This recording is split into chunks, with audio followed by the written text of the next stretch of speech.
Mmm. Hey there, it is Kayla Ebby, the school counselor in Davis, California, who created and is leading the Educator Chipotle Challenge, trying to give back and support educators and students. I am ready to have some Chipotle tonight. And I know who else is. Diana and Gabe, who are going to record an Educator Shout Out interview with me tonight. I'm excited to see y'all. Hey y'all, Kayla Ebby here with the Educator Chipotle Challenge, doing an Educator Shout Out interview with Diana Recouvreur, doctoral candidate from UC Davis. Awesome. Thank you for being part of this Educator Shout Out interview. Name and describe one or more educators who have had a positive impact in your life and how they've made a difference for you, Diana. There are so many, and at this point there's been a lot of education under my belt. Yeah. So in high school there are three specific people. Devin Virgo, who is my high school counselor, who I'm still in touch with and I love. She definitely made me feel seen and cared for during a really tough time in my life. And same goes for Karen Carrillo, who's the school nurse. I've spent many periods of class laying in her office because that was a safer space than whatever class was happening at the time. Sally Arscott was my French teacher, and she was just one of the kindest people who also helped me get through a lot of really tough days in high school. I ended up going to East Los Angeles College, and there I met Carol Lem, who has since passed away, but she was someone who kicked my butt, like gave me the worst English grade I had up until that point, and then sort of tore down what I knew looked like good writing and helped me become a better writer. So I've always had so much love for her, and I was basically in touch with her until the end. And then I went to UC Berkeley for my undergrad, and there Robert Hass, who's a poet and one of my favorite professors, and I was sitting in his kitchen one evening where he convinced me to do the PhD. And so I owe him a lot for that advice and that push, and also for, writing letters of recommendations for me. So thank you so much. There's a lot of story behind all of those mini stories that you just shared. Can you say those educators one more time? Yeah. From high school, St. Gabriel High School in Southern California, there was my school counselor, Devin Virgo, my school nurse, Karen Carrillo, and my French teacher, Sally Arscott. And then from East Los Angeles College, there was Carol Lem, and UC Berkeley, Robert Hass. Wonderful. And now you have been in this journey of being in education as a student and put on the educator hat in some ways as well, correct? Right. Can you speak to that a little bit? So I've been hoping to run the Writing Ambassadors program at UC Davis for a number of years. And in this program, we send interns to really all levels. We advertise as like K through, 12 or whatever, but we've had students at adult schools, preschools, daycare, at all levels really. And it's been one of my favorite experiences at Davis because we've been helping students explore education as a career path. And there are just so many things about that that's super enriching. That sounds like what you might say to the question, like, what has been some of the most rewarding parts about being an educator, and then on the flip side, what have been some of the most challenging parts about being an educator or supporting aspiring educators? The most rewarding part about being an educator is helping students find the thing that they are passionate about. And for me, it's finding that right fit. So we do, often when students come into our program, they are thinking about pursuing teaching in some way, shape, or form. They don't know if they really want to do it. They don't know what level they want to do it in. And it gives them the space to explore that. And so what happens is usually we recommend that they take it multiple times and intern at different placements. And when I see a student's face light up because they have had some super rewarding experiences working with students, that's the best. When something clicks, and at the end of the quarter or multiple quarters, because we have students that repeat our program for up to 10 units, and they're like, this program helped me figure out that I love third grade. I want to be a third grade teacher. Or I thought I wanted to do elementary school, but I discovered that middle schoolers are really cool. Like, those are really great moments. And on the flip side, it's really challenging when there's some sort of communication breakdown, and I feel like I could have done a better job supporting a student. There are sometimes students who aren't as vocal through the process of the quarter about their experiences and the challenges they face. So it doesn't come out till the end, sort of when we're debriefing, that maybe their experience wasn't optimal. And feeling like maybe there was some way I could have intervened or, to make it better. That's always really challenging. Or when the fit isn't right between like intern and host teacher or grade level or whatever the circumstances might be. Sure. That's probably one of the more challenging. I can see that. Diana, from your perspective, what resources are necessary to have at any school setting that supports students' mental, social, emotional health and well-being? Oh, that is such a complicated question. It sure is. But it's definitely one that I've been thinking a lot about, and at the very least, I think all schools should have a mental health professional, and more mental health training at all levels for everyone who works in a school setting. Really, I think people who work with people should have some mental health training. So essentially, like almost every job that is in existence. Yeah, I mean, I know that's like a tall order, well, it is, but I mean, like, but it's what would the world be like if Right. we had that? Right. I mean, yeah, so I know that that's totally unrealistic, but this interview is not necessarily about being realistic. yeah. But, Well, I actually I worked as a consultant for a health policy firm in Sacramento for a number of years, on a project that addressed mental health needs of people transitioning out of jails and prisons back into the community. So I've been sort of looking at mental health in this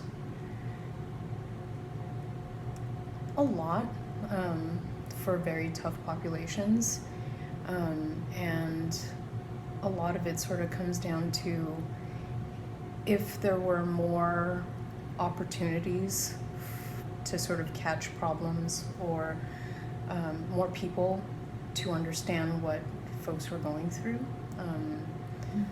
There may have been ways to mediate the sort of institutionalization that happens to folks, and to help people feel better supported. And that's sort of why I feel like mental health should just, be curriculum for everyone everywhere. But, resources at schools are just so scarce, and I know that everyone, well, not everyone, but most people are trying their best to maximize resources and address what they can with them. I think having spaces where students can sort of take a time out, whatever that looks like, that's important. But I think the most important resource is still people. So just people to talk to or people to understand. Yeah, absolutely. And I guess working at or being around students at UC Davis, I read an article recently from the chancellor, and I can't remember all of the details, but it was talking about the importance of mental health and the action steps that the university has been taking to increase the services and access to. Do you know, have you seen improvements in that? Or the effects of that, or have you heard any of those conversations? My perspective is that they are not doing enough. A number of years ago, there was a fee that was approved that was meant to increase access to mental health. And so the fee was approved, and students started paying that as part of their tuition, and then not enough counselors were hired to meet capacity. And because I've actually gone through the whole process this year, I've sought mental health resources for myself. I know that they're severely impacted, and there aren't enough counselors. Students typically get 5 sessions with someone at the university before they have to sort of transition to find help elsewhere if they need it. One service that they sort of offered recently is access to telecare. So it's like teletherapy, which is something. Sure. But I know that it's not effective for a lot of people. So I hope that they will continue to make it their focus and continue to increase access. Being that you've done quite a bit of work in prisons and jails, that environment and at the school level, what mental health challenges are you noticing people are facing? And in going back to this, let's be idealistic. I know that you've got so many ideas floating around in your head, and I want to hear more about them. Okay. How to support people. Well, let's start with prison settings. We know that incarceration and mental health is such a it's so deeply, just everything is so intertwined. Everything is so just inextricable from each other, because there's lack of mental health resources for the community at large. Most mental health hospitals were shut down, so jails sort of became places where we put folks who needed mental health care. And so what we see is the majority of folks who are incarcerated with one or more mental health needs. And a way that California has been trying to address that is with exploring different ways to do sort of whole person care and comprehensive case management for folks as they come out, to address employment and mental health and all of the different factors. And I really like that approach. I like that approach that doesn't sort of, we talk about silos everywhere, right? Silos in academic departments, silos in departments of whatever, anywhere. But a person doesn't exist in silos, right? A person and having their needs sort of fragmented in the very institutional and structural way that we do isn't the healthiest, isn't the best to ensure someone's overall well-being. So if we can sort of look at students as more than grades, more than that sort of track, and being, I think that's super important. For my work at the university with my own students, I see a lot of anxiety, and that sort of permeates at all levels, I think. And there are definitely students who just worry all the time about their grades, and their grades in a way that I wish I could sort of ask them to slow down a little and step back. That this particular grade isn't as important as they might think it is. Right. But it's just so much deeper than that. And the ways that we run certain classes and the sort of loads that we put on students isn't always conducive to their mental health either. So I think about, I don't know, I am a proponent of individualized instruction and individualized care in like all senses of the word. So sort of handcrafting. Yeah, and then I think about how you said humans don't operate in silos and individualized instruction. Like, how might that look in a like project-based learning kind of environment where they can still learn all the things that they learn in that environment, like collaboration and communication and conflict management, and they are getting their needs met, you know, of course to the best of the educator's ability, but within a framework that was able to, like, they had the time to really effectively get to know their students on more of an individualized level, and then be able to, I mean, I don't know how y'all do it. Like, I don't know how y'all like differentiate to that extent, but it seems like that would be the ideal, to be able to differentiate to an extent where each individual student, more so than the average student is getting right now, that sort of instruction, that they feel supported and kind of met where they're at. I mean, not sure how that looks, but is that sort of what you're like getting at? You know, and it's a big reason why I put Gabe in Da Vinci, because the sort of traditional school curriculum was definitely not a good fit for him, and I appreciate that he can work on a project and sort of try and fill a role that makes the most sense for him, that utilizes his best skills, and where they can work as a team to balance each other out. Right. I love that about that environment, and I think that he's at Da Vinci, he's received a lot more of that sort of individualized attention that he would have otherwise.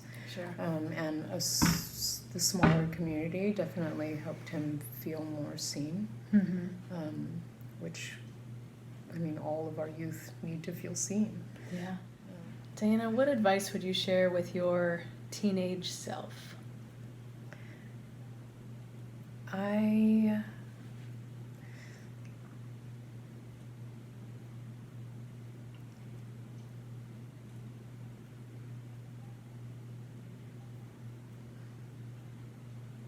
At this point in my life, there's so much that has happened. But while I was sitting and watching Gabe answer this question, it made me smile because he said that he wouldn't tell himself to not make mistakes. And that's very much how I feel too. I was a difficult teenager. Did not have an easy time, but I am grateful for every step of the way. I think I would tell her that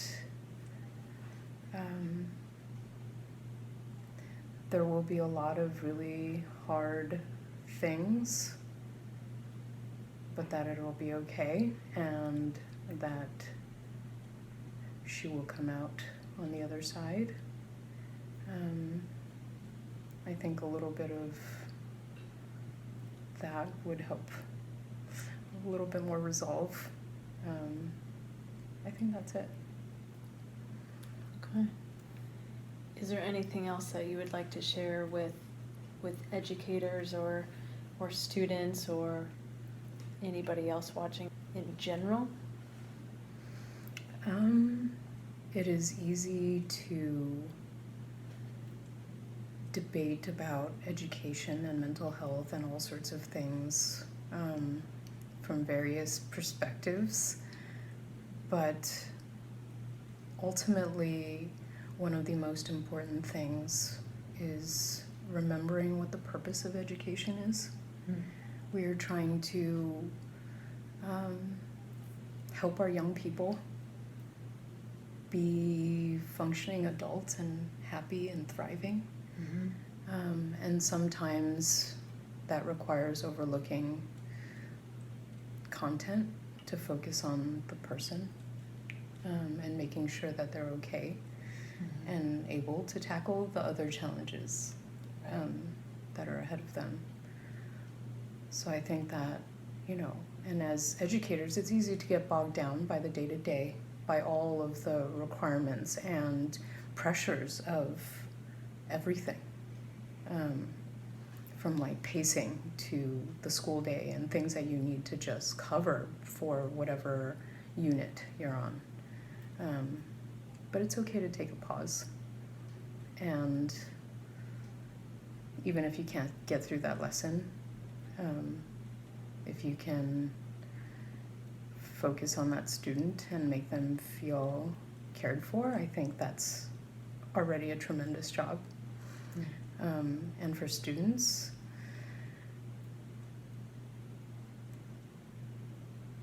education is really is what you make of it. It can be tedious, and it often is when we feel like we're forced to do things we don't want to do. And the trick is really to figure out what drives you, what you're passionate about, and use education to help you achieve the goals that you have for yourself in a way that makes sense to you, whatever that means. I think that's what I would say. That's great. That's great. Fill in the blank for how it fits into your life. I think that's great. You spoke to educators, aspiring educators there, students, just human beings out there. Thank you so much, Diana, for being part of this Educator Chipotle Challenge as a whole, for doing an Educator Shout Out Interview, to all of the educators that you mentioned and then some, and to you for being in the role that you are and supporting and seeing and hearing people where they're at and helping them progress through this beautiful thing that we call life. And yeah. It's my pleasure. Thank you for having me. Absolutely. Kayla Ebby, keep it real. Much love. Over and out.